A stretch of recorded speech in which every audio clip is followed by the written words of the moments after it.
Hey, what's happening everybody? It's Dealer Destro back with another G.I. Joe classified video. For this one, we're going to be taking a look at the Hasbro Pulse exclusive G.I. Joe classified Chuckles. There's a lot to get into with this figure, and I'm super excited because this guy comes jam-packed with accessories. So, without further ado, let's get into it. Getting right in, you see the great artwork on the front of the package. And if we get in a little closer here, you can see that the twins and the Baroness are tuned in, and he is basically taunting them by saying, hey, I got what I came for, deuces. And you see here, he's holding the classified document for what I'm guessing is the Crimson Bat initiative. Maybe it's top secret, maybe it's not. I mean, it's a little confusing because we've already seen 2 iterations of the bat. So I'm wondering if story-wise, the Crimson Bat is slightly better than the previous 2 iterations. You see here, he's got the Hawaiian lei. He's got his nice headphones on, which is a really neat Easter egg that they threw into this offering. And I'd love to see more of that stuff going forward. Okay, so turning the packaging around, you see here, you've got these cables sort of connected into what looks like the back of a server or a PC. And back here, you've got the Extensive Enterprises logo, and then this unit is attached, and this is actually what is plugged in. So what I'm guessing is this is a play on the fact that he's a spy / double agent, and this is what was used maybe to extract some additional information. I'm just spitballing here based on, what I see. So turning it around to the side, you see here we've got the typical numbering nomenclature. So he's 75, and then when we open up the packaging, you see here again, it's that diorama-inspired packaging that they've been pretty consistent with since they've moved to the windowless offering, but he's pictured on a beach. You see here he's got the briefcase that the Crimson Strike team actually is packaged in. And again, there's that picture with the twins and the Baroness kind of freaking out. And then here he is with just, a shit-eating grin on his face. Basically, hey, I got you guys. Came at a cost, though, because his face is not as pretty as it was when he got to the island. It just looks like they made hamburger meat out of his head. And then seen here, there's a helicopter with the ladder deployed, so I'm guessing that is his point of extraction. And then coming over here to this side, you see there's some really neat artwork that depicts how he got the intel. So, he's at the safe, the bats are rushing in, he's like, holy shit. He's making his way down the stairs, taking out a few bats, out the window, into the car, see ya. So this is some really nice packaging. I love that there's a lot of thought put in here, and I really appreciate when they go that extra mile, especially for the exclusive stuff. So that's really all I've got to say about the packaging. We'll come back and we'll get into the loadout. All right, so let's get right into the accessories here. Starting off with the loadout, he comes with this briefcase. And man, this thing on the outside, really bland. I'm not gonna lie, it's cast in this sort of chocolate brown plastic. And what they tried to do, and I'm not sure how well this is gonna show through, you can see like some scuffing here along the outside. And here they try to incorporate some additional wear by adding this paint application, which matches the inside of the briefcase. Same on this side. The etching in here, though, is really well done, in my opinion. And then when we open this up, you see here, it's got this great leathery texture finish to it. And I love that they went with this, I don't know what we call this buckskin rawhide color here. It looks really good, really good. And then you see you've got some additional details sculpted in here with the belt strap and the buckles here, which really nice attention to detail on that one. All right, moving on. He comes with a pair of Star-Lord headphones. Sorry, I couldn't resist throwing the Guardians reference in there. So orange paint really applied very well. Cast in a flat black, and that works. So let's see what he looks like with the headphones on. I guess that's the question, is can he rock this accessory? We're about to find out. Okay, so that does not look terrible. Not bad at all. Not bad at all. Okay, moving along. He comes with the Cobra Crimson Bat classified documents. And I love how this looks just sort of sloppy, meaning it looks like he could have just grabbed some documents off of a desk, thrown them in there, or maybe he was shuffling around in the folder and some of the documents are sticking out. I love this. The fact that the photo of the bat is clipped to the front, just great attention to detail. This is a great accessory. I love that. Okay. Up next, nothing really groundbreaking or earth-shattering. Comes with a survival knife. And I love how the ridges are sculpted in here and accounted for. And they even attempted to give it an edge too, which is great. The silver paint on it looks phenomenal. And the details on the handle are top-notch. He also comes with a set of binos that clips to the back of his belt via this tab right here, and it slots into a notch on the back.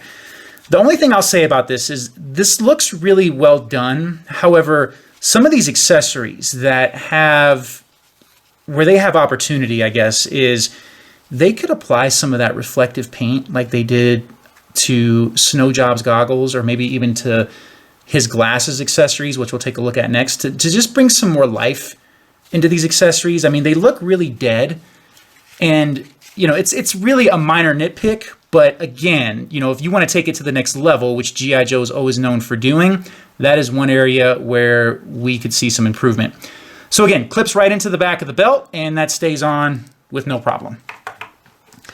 All right then, moving along. Up next, he also comes with a very high-end, what appears to be a high-end pistol. The reason I say that is if you look at the handle here and you see that texture sculpted into the handle, ooh, my camera didn't like that. Very reminiscent of like a 1911. And the notch work on this is really great, really great. But again, I think it suffers from just kind of a lack of like some paint applications. You know, I've got an emissary myself, and this, it's a two-tone, right? So this could have stayed maybe black, and then they could have put some silver lining here along the outside of the grip to just show, hey, this is a full metal frame piece. It's really going to pack a punch. Turning it around, it also is compatible with some of the blast effects that we've seen come packaged with some of these other figures. But yeah, I mean, that's really it. It slots into this upper holster here with no problem. So that'll stay nice and snug. Okay, moving along, he has his island lay. Can't go to an island and not get laid, you know what I'm saying? So this is what it looks like when it's resting on his shoulders. That doesn't look bad. Not bad. I appreciate it. I appreciate the fact, because you know he's got the island theme going on here. He's in the island, on the Cobra Island installation undercover. So I guess it would make sense. All right, moving to the next one. We've got a couple hands here, and this looks really good. This looks really good. With the knuckle dusters on there, that gold paint application is really clean. And considering the scale of this, and there's literally no bleed over from the paint that I can see, this is extremely well done. I'm not usually a fan of closed fists for additional hands, but I think here, given his background, his nature, the character, it makes sense. All right, moving along. He comes with these glasses, and this is what I'm talking about too here, is the fact that they put the paint application in there, which is thoughtful. So these things don't look as dead. Looks alive. So, and it's got that UV reflective coat on there. And let's see how they look on the figure. And that is what he looks like. And that looks pretty good. Pretty good in my opinion. Okay, I'll do these in one shot because they're kind of the same thing. He comes with a pair of handcuffs, which I'm assuming he may have got himself into a pickle and wound up in handcuffs. Again, you see the silver paint application for the chain. That looks good. The cuffs themselves are cast in like a light gray. Now the cuffs are broken. So maybe he finagled his way out. But what's really interesting is you could pop his hands off and, you know, put these on, and then he'll have the "hey, I escaped from custody" look, which is great. Okay, probably my most favorite accessory to date with any G.I. Joe, and this is a bit of my bias showing through here because through and through, I'm a Transformer and a G.I. Joe guy. I don't know that I like one more than the other these days. Transformers is what pretty much did it for me, though, and what got me, I guess, on the Hasbro boat. So, okay. He comes with what I'm assuming is Sound Blaster. The look is... It is uncanny how similar it looks to Soundwave / Sound Blaster in his alt mode. I do question the color, though, because I wonder why they went with black and not the blue with the gold trim. But I'm not on the design team, so that's a question that maybe will get answered another day. All right, it has a peg. It pegs right into the back of the belt, and it sits right there. So if that is who we are suspecting, this thing, he is privy to all of the information. And I mean all of it. All right, last in the loadout.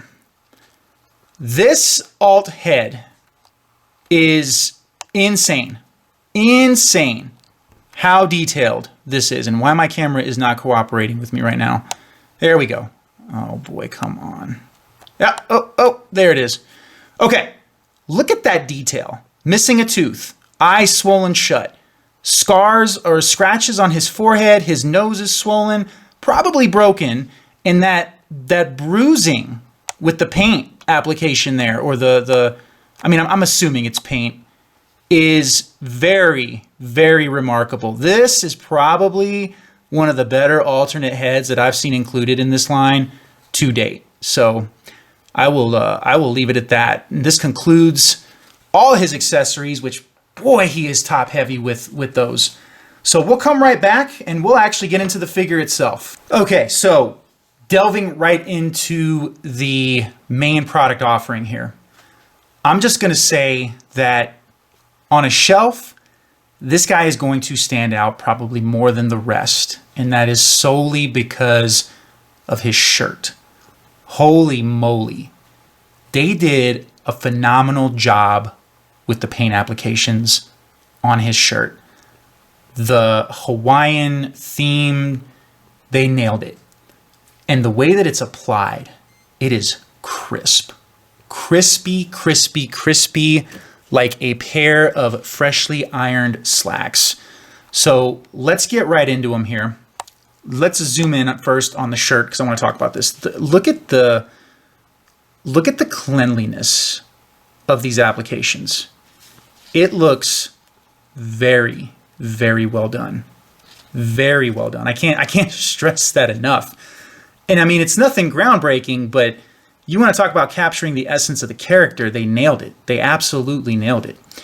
He has this free-floating brown belt with the traditional, I guess, G.I. Joe communicator that we've seen, I think, pretty much on every figure in some manner. Okay.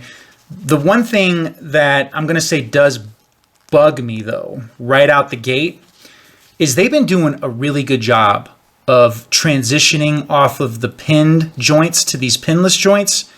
And what's really bizarre for me is they chose pinless for the arms, but then when we look at the legs, we have those pin joints again. I mean, I think I get it. You want to probably maximize the utility whenever a new part is made, etc. However, there's got to come a point where, you make a decision. What's the go forward strategy? And they could have easily opted for pinless legs, I think this may have been just an oversight. I'm hoping, anyway. So that being said, I think that's probably my biggest gripe about the figure's aesthetic overall. Other than that, this is a very, very clean offering. I mean, the details, some of the details on this guy, like zooming in here, look at this watch. It's got a countdown on it. He's got a couple 1 second. I can't see, my eyes are failing me these days. Yeah, 1 second left, or, yeah. So I don't know if that's how long he's got to get to extraction, or if he caused some mischief and some mayhem in the base and it's 1 second till boom time, or what. He also has this free floating web gear here with the pistol holster. Also has the knife holster here, which, you know what we didn't do for the loadout pieces? We didn't give this a test fit. So the knife does slot right in there pretty easily, and it stays nice and snug. Doesn't fight you on the way in at all, so, which is great. You've got the traditional army green lower legs transitioning to the black combat boots. Nothing really new or groundbreaking there. I do want to talk about his head sculpt though. This looks great. Great. You want to talk about, again, capturing the essence of the figure. And I love the fact that for most of these, Hasbro's leaving that vintage look and taking some creative liberties to modernize where needed, but I don't think they're going too crazy with it. So again, one of the better head sculpts in the line. I mean, look at that chin. Manly. That's a man's chin right there. Yeah, all in all, I think from a figure standpoint, again, he is definitely going to stand out on a shelf. And he is, aside from the mixing of the pinless, he's one of the better figures in the line to date. So with that being said, let's get into articulation. All right, getting right into articulation here. The joints on this guy feel really good, really well toleranced. I don't feel like anything is going to fight me or break or is overly stiff. I mean, the figure bends like how you would, how you would want it to. So, or how you would expect it to. And I mean, look at some of these poses you can get out of these figures these days, right? Hey, he's at a bodybuilder photo shoot, flexing. So this is crazy. Just how the poses you can achieve with these guys. He does have ab crunch. It is ratcheted. He does have waist articulation. And again, I don't feel like I'm going to snap or break anything, right? So will he be able to ride shotgun in the vamp when it hits in May? You bet your ass he's going to be able to ride in the vamp. I mean, this again, just fantastic. I don't feel as worried about the hip joints as I do with some of the other figures. And again, I question, one of my biggest gripes about this entire line is they made a choice to input, this extra articulation here with plastic instead of the metal T-crotches. So I'm curious as to the longevity of how that's going to hold up. And I've said it, I get it, I'm a broken record at this point, but got to keep calling it out. Okay, so he's got upper thigh swivel. It feels great. The double knee gets you pretty much any pose that you're going to want or need. He has swivel on the upper boot. The ankle articulation, you do get more use out of it here than some of the other figures, and it does pivot from side to side. So overall, the joints feel great. Fantastic. Almost perfect. And I love to see that it's been pretty steady. I feel like it's the same thing with the Range Viper and some of the more recent figures that I've looked at where I don't have these cringy joint tolerances, and that's a plus. So I love that they're sort of pivoting to whatever it is they're doing. I don't know if they changed the plastic. I don't know if they changed something with how they're piecing these together. Maybe they allowed more clearance. I don't know, but they're going in the right direction now, finally. Let's do some side-by-side comparisons. We'll give you two. I'll give you one with the vintage version of the figure, and it's crazy to say that we're at the vintage with relation to the 25th. Makes me feel old. And then we'll look at him with some of the other classified figures. All right, so here he is with not one, but two, I guess, of his vintage offerings. Maybe the Night Force Chuckles isn't quite vintage status yet. So what we're looking at here is, here he is with his vintage offering. This is from the 25th line. I liquidated my O-ring figures. I had him in O-ring, and he was part of, unfortunately, he was part of the liquidation. Once I started buying these, I felt like the longevity of these would outlast the O-ring. I mean, I don't have to worry about elbows cracking, rubber band snapping. I think the only issue that I've ran into with these is sometimes this peg in this torso will come undone, but it's nothing that can't be fixed with a little glue. So other than that, I've had no problems with these guys holding up. So as you can see, they kind of, I feel like this was a forced, like maybe they had to jump through a lot of hoops to get this guy out, but you see the difference here, right? It's, he has the leaves on the shirt, but he doesn't have like the flowers. And I really felt like that was problematic, in my opinion. And the hands on this guy drove me nuts. They use the mainframe hands for whatever reason. So he's got this hand. It's practically useless. So all he can do is really hold a briefcase, which is unfortunate. And then, well, I guess we'll take a look at this. I'm guessing we'll see the inevitable repaint and insertion into the Walmart line for the Night Force, but that's what he'd look like for the Night Force. And this was a club exclusive. If you didn't get the convention set, you basically didn't get this figure. And you notice here, the club took some liberties, right? This deco does glow in the dark as part of the Night Force theme. They did give him functional hands, which I'm really appreciative of. But then they swapped out his lower legs too, which I thought was an interesting choice. So, but that's what he looks like next to his, I guess, inevitable Night Force counterpart. And yeah, you can definitely see the difference between, you know, what we were getting, which I want to say these guys had, what, 17, maybe 18 points of articulation on each of them versus this crazy articulation that we get in the 6-inch line. And again, I was one of those naysayers. I was like, as soon as I heard G.I. Joe was going 6-inch, I was like, nope, not for me. And then I saw Wave 1. And then I was like, well, I guess I miscalculated that one. All right, we'll come right back and then we'll look at him with some of his other peers. All right, here he is pictured with tonal ret and low light, and you can kind of see what I'm talking about here. Let's see how close this camera's gonna let me get in before it gets all finicky. He stands out. He stands out on a shelf, and it's because that shirt, that shirt is so ridiculous. So he's going to, people, when they come to look at your display, and if you have him on your shelf, people are automatically going to gravitate to him, and you may get some questions. So just be ready to talk about it. Overall, again, I think he's one of the better figures in the line. My only main criticism is that they mixed and matched pinned and unpinned joints. I don't like when they do that. It is annoying to me, even though, you know, you could make a case, well, hey, are you ever going to display them facing sideways so you see the pin joints? That's not the point.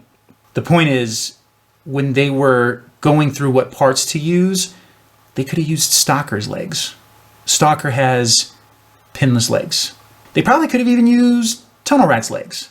I guess depending on where they were in the process. I'm not sure how those conversations go. I would wager for the Night Force offering, maybe they will use Tunnel Rat's legs. I don't know, maybe. Because again, they look very similar to the vintage Night Force offering. Makes sense in my head anyway. I do recommend this figure. If you can get him on stock on Pulse, if you have to trade for him, I don't know that I would pay too much over MSRP for this guy because of the general availability. I feel like they've been pretty good about allowing people enough leeway to get their hands on some of these exclusives. So that's it for my final thoughts on this guy. If you like the content, if you like what you're seeing, what you're hearing, please like the channel, subscribe, like the video, share with your friends, share in the toy groups. Until then, we got more content on the way, just like more team members are on the way. Know what I'm saying?